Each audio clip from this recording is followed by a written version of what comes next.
नमस्कार शिक्षा संपूर्ण को आपण मानक स्वागत जनाऊँगी।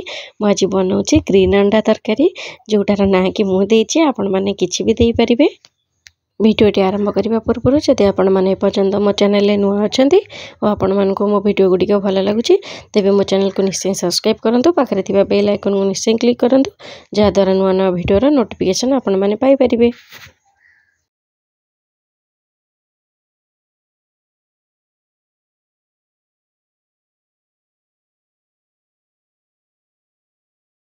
देखो मुझे नहीं देसी कांकड़ जोटा कि आमर वर्षा दिन में मिले आलू को एमती छोट छोट कर काटी नहीं अदा रसुण पियाज और टमाटर पेस्ट ये सोरिष तेल नहीं आपण मैंने चाहिए रिफाइन तेल भी या करें। यहाँ मो मसला डब्बा ये मोर जहाँ जहाँ दरकार मुझे सब तौल को काढ़ी नौ। ये देखो मु लंका गुंड हलदी गुंड काश्मीरी रेड चिली पाउडर गरम मसला जीरा ये सब मोर दरकार ये सब को मु काढ़ी नौ।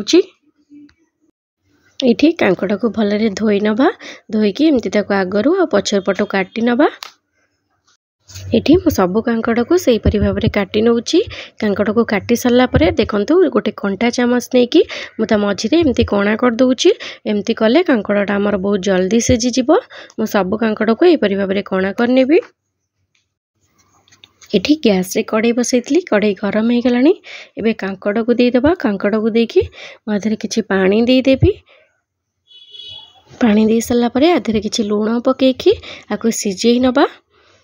मुझे कभर कर सीझिला पर्यंत छाड़देवी। देखो मुझे चेक करके देखुची ये आमर कांकड़ सीझिला कि नहीं। गोटे कांकड़ को एमती प्रेस करके देखिए जदि से कांकड़ाटा भांगी जाऊथबो जानबे जे कांकड़ आमर सीझीगला। एबे ताकू गोटे बाउल को काढ़ी नौ। आ से सेम कड़े रे किछि तेल दउची। ये तेल गरम हो गला। मु काटिकी रखि आलू को दे दूची। आलू को आम हल्का भाजिला आधे कांकड़ को पकईकी ताकू हल्का टिके भाजी नवा। ये मो स्वाद अनुसार ए लुण देदेवी। ये देखो ये आमर आलू आ कांकड़र कलर टिके चेंज हो आसला। एबे आकु प्लेट को काढ़ी नवा।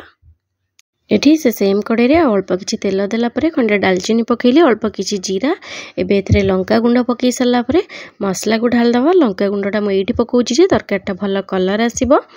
ये मुझे बाटिकी रखी अदा रसुण पियाज और टमाटर पेस्ट को ताकू ढाली दूची। मसला को आम भल भाव में कषि नवा।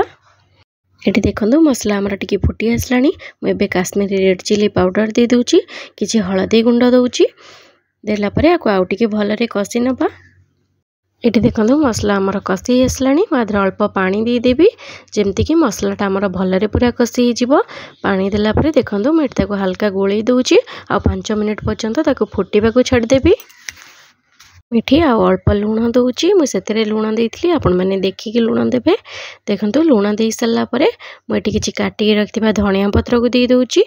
मसला रे धनिया पत्र देकी कषिले यार टेस्ट बहुत भल लगे। देखो मोर ये मसला पूरा रेडी हो गला। मुझे भाजिकी रखि आलू आ कांकड़ को आधे पकईदेवी।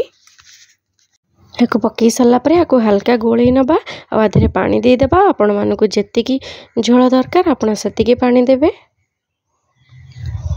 पानी दे सारा पर ताको हल्का गोलई देकी गोटे कभर घोड़ेकी 10 मिनिट लो फ्लेम रे बसई देबा कारण आलूटा आमर अधा सीझी थिला आ टिके सीझी जिवो। ये देखो मु गोली सारा पर गोटे कभर घोरी दूची। ये 10 मिनिट हो गला। मु कभर करके देखुची ये आलू आमर सीझिला कि नहीं। देखो ये आलू को आम एमती चेक करके खरिकार देखा जदि आलू आमर पूरा भांगी जाऊथबो तमाने आलू ये आमर सीझीगला। मैं गरम मसला जो नहीं गरम मसला रू अल्प किसी आउपर पकईदबा। ये गरम मसला दे सारा पर मुझे हल्का गोलई दूची और 2 ରୁ 3 मिनिट पर्यंत फुटवा को छाड़ुची। देखो ये आमर रेडी हो गला ग्रीन अंडा बा कांकड़ा तरकारी। यही तरकारी को भात रुटी पिठा परोठा सबुथे खाई पारिबे। ये रेसिपी को आपण माने घरे निश्चिंत ट्राई करंतु। यार टेस्ट किपर लगे कमेंट रे जनइबे। वीडियोटी पसंद आसले मो चैनल को लाइक करिवे शेयर करिवे सब्सक्राइब करिवे और जदि फेसबुक पेज रे देखुचंदी मो पेज को फॉलो करने को जमा भी भूलिबेनी। Thank you.